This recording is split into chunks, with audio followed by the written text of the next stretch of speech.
Hello and welcome back to the channel. In today's important video, we're discussing a disturbing and crucial issue that needs more attention: digital rape. As technology evolves, so do the methods of assault, and today, we'll look at how the law addresses these crimes. We'll also be connecting recent case laws, like State vs Raj Kishore and others, to understand how digital rape is treated under Indian law. Let's dive in. What is digital rape? So, what exactly is digital rape? The term refers to the non-consensual penetration of a person's private parts using fingers, also known as digital penetration. This kind of assault is deeply invasive, just as any other form of rape, and it can cause significant physical and emotional trauma to the victim. Legal context: Section 65 or 75 of the IPC. Now, let's look at the legal context. India's legal framework includes provisions that aim to protect individuals from various forms of assault, including digital rape. Section 65 and 75 of the Indian Penal Code (IPC) can be interpreted as parts of the broader legal structure that addresses cybercrimes and offences related to digital or technological misuse. Section 65 deals with tampering or destruction of evidence related to cyber offences, while Section 75 emphasizes penalties for offences committed through the use of technology. But when it comes to digital rape, these sections may not directly apply to the act itself but highlight the importance of using technology responsibly and the impact of technological advancements in the commission of such crimes. Case studies and judgments. Now, let's dive into some landmark cases where digital rape was specifically addressed, showing the court's evolving understanding of such heinous crimes. 1. State vs Raj Kishore and Rajkumar, the 17th of November 2012. In the case of State vs Raj Kishore and Rajkumar, the accused was charged with aggravated sexual assault, including digital rape. The Delhi District Court found the evidence sufficient to convict him under Sections 354 and 325 of the IPC. This case shows that digital penetration is no less serious than penile vaginal penetration, and the courts did not differentiate between the severity of the assault, reinforcing the idea that all forms of sexual violence should be treated with equal gravity. Though XXXXXX vs State of Kerala, the 3rd of October 2024.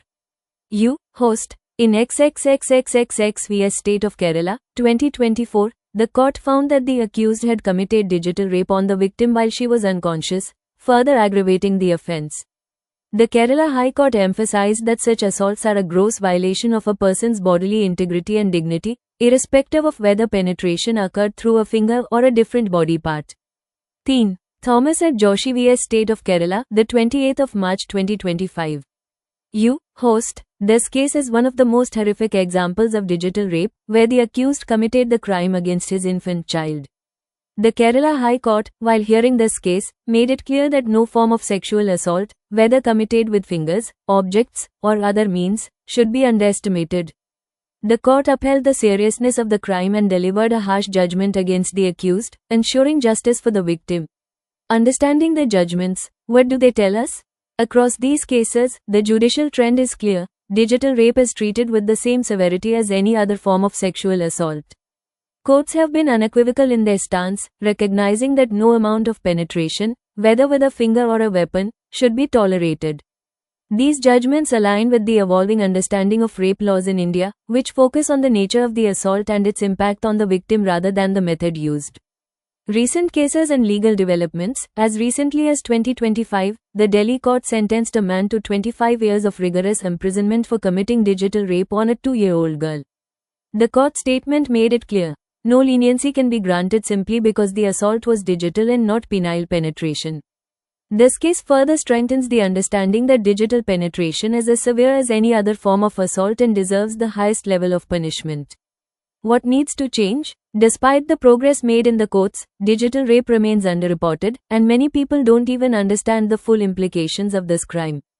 The society, as a whole, needs to be educated about the severity of these crimes. And crucially, we need more awareness about the legal provisions available to victims. The law must evolve to not only punish the offenders but also to offer survivors the necessary support and resources to heal. Victims should not be blamed or shamed, and their voices must be heard in every step of the legal process. In conclusion, digital rape is a severe and invasive form of sexual assault. The legal system in India is beginning to acknowledge the gravity of such crimes, but more awareness and stronger enforcement are needed. As we move forward, it is crucial that we continue to push for comprehensive legal reforms, societal change, and greater sensitivity toward victims of sexual violence. Thank you for watching this video.